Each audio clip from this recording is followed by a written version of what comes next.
Assalamualaikum warahmatullahi wabarakatuh. Kami dari kelompok 7 ingin membahas materi kami yang berjudul Landasan dan Falsafah Pendidikan IPS. Saya Rajul Fikri dengan NIM 0306251044 dan di sebelah saya Wanda Alesia dengan NIM 0306251041. Assalamualaikum warahmatullahi wabarakatuh. Puji syukur kita panjatkan kehadiran Allah Subhanahu wa Ta'ala karena atas rahmat dan karunia-Nya kami dapat menyelesaikan tugas ini. Hari ini saya akan membawakan presentasi dengan tema Landasan dan Falsafah Pendidikan IPS. Tema ini bukan sekedar teori, tetapi menyangkut bagaimana kita membentuk generasi yang berkarakter, berpengetahuan, dan mampu bermasyarakat dengan baik. Mari kita mulai dengan memahami gambaran umum dari pendidikan IPS. Pendidikan IPS memiliki peran besar dalam membentuk warga negara yang kritis, demokratis, dan berkesadaran sosial. Landasan IPS mencakup aspek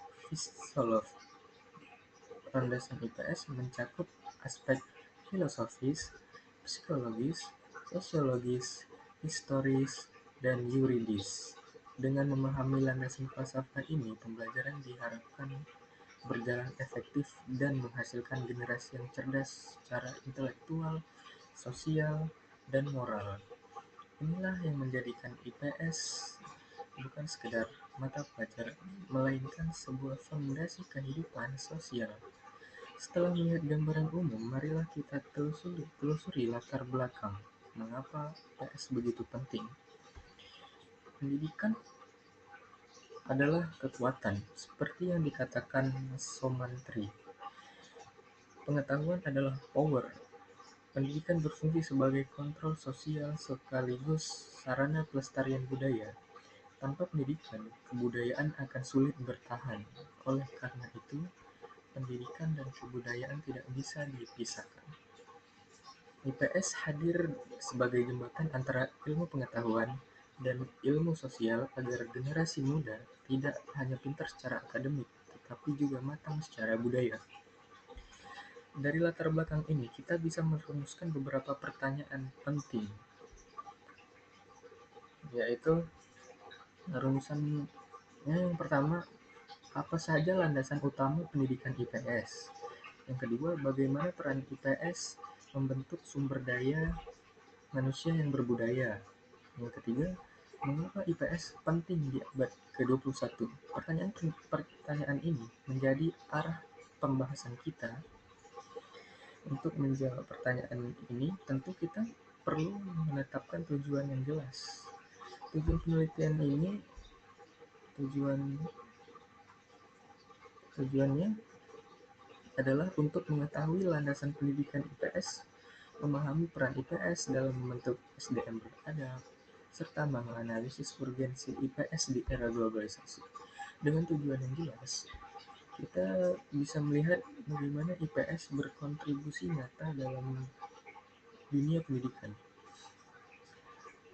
Nah, sebelum masuk ke landasan, mari kita pahami dulu apa itu IPS. Ilmu pengetahuan sosial atau IPS adalah gabungan dari berbagai ilmu politik seperti geografi, sejarah, sosiologi, antropologi, ekonomi, dan politik. Tujuannya adalah membentuk warga negara yang baik, kritis, dan bertanggung jawab. Walaupun sering dianggap kurang berguna dibandingkan IPA atau matematika, IPS justru penting untuk membangun sikap, nilai, dan keterampilan sosial. Melalui IPS, siswa belajar memahami realitas sosial di sekitarnya dan berpartisipasi aktif dalam kehidupan bermasyarakat. Setelah memahami pengertiannya, mari kita lihat landasan yang menjadi pijakan IPS. Landasan pendidikan IPS terdiri dari filosofis, ideologis, sosiologis, antropologis, kemanusiaan, politis, psikologis, religius, yuridis. Semua ini menjadi pijakan agar pembelajaran IPS tidak hanya sekedar teori, tapi relevan dengan kehidupan nyata. Landasan ini memastikan bahwa IPS mampu menjawab kebutuhan masyarakat sekaligus membentuk karakter peserta didik. Namun dalam praktiknya, pembelajaran IPS juga menghadapi sejumlah tantangan. Pembelajaran IPS menghadapi beberapa masalah, antara lain sikap disruptif siswa, minimnya fasilitas pembelajaran, serta kesulitan guru dalam mengajar materi lintas disiplin. Tantangan ini bukan untuk membuat kita pesimis, tapi justru menjadi dorongan agar kita mencari solusi bersama. Karena tanpa solusi, IPS tidak akan berfungsi optimal. Lalu apa yang bisa kita lakukan untuk mengatasi tantangan ini? Guru perlu menggunakan metode kreatif dan interaktif. Fasilitas pembelajaran harus ditingkatkan agar siswa lebih aktif dan termotivasi. Selain itu, IPS harus dikembangkan sesuai kebutuhan masyarakat modern sehingga mampu menjawab tantangan zaman. Dengan langkah-langkah ini, IPS semakin relevan dan bermanfaat bagi generasi muda. Sebagai penutup mari kita rangkum inti pembahasan ini.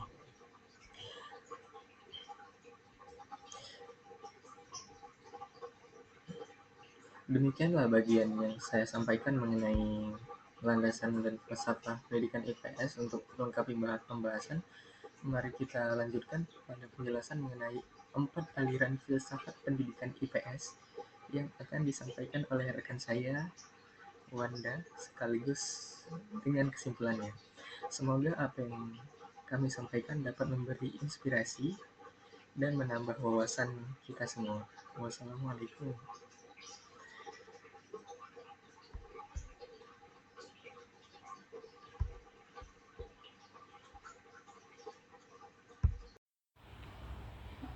Landasan dan falsafah pendidikan IPS terdiri dari 4 aliran utama. Yang pertama, esensialisme, yang menekankan pentingnya penguasaan ilmu dan budaya yang telah lama berkembang. Yang kedua, perennialisme, yang berfokus pada nilai-nilai kebenaran yang bersifat abadi. Yang ketiga, progresivisme, yang mendorong siswa aktif memecahkan masalah dalam keadaan nyata. Yang keempat, rekonstruksionisme, yang memandang pendidikan sebagai sarana untuk memperbaiki kehidupan bermasyarakat. Selanjutnya, terdapat beberapa permasalahan pembelajaran IPS di sekolah, seperti perilaku siswa yang kurang fokus, keterbatasan sarana dan prasarana, kompetensi guru yang belum merata, sehingga metode pembelajaran yang masih didominasi ceramah membuat siswa kurang aktif. Di era globalisasi saat ini, pendidikan IPS juga menghadapi berbagai tantangan, antara lain keberagaman budaya yang dapat memicu konflik jika tidak dikelola dengan baik, menurunnya rasa nasionalisme, kesenjangan ekonomi, serta derasnya arus informasi dan pengaruh budaya asing. Untuk menghadapi tantangan tersebut, diperlukan strategi pembelajaran IPS abad ke-21, yaitu meningkatkan literasi informasi, menerapkan pembelajaran yang aktif dan lintas disiplin, serta mengajak siswa melakukan kegiatan seperti mencari informasi, menganalisis data, dan mempresentasikan hasil secara kreatif. Kesimpulannya adalah pendidikan IPS memiliki peran penting dalam pembentukan karakter, kemampuan berpikir kritis, dan kepedulian sosial peserta didik.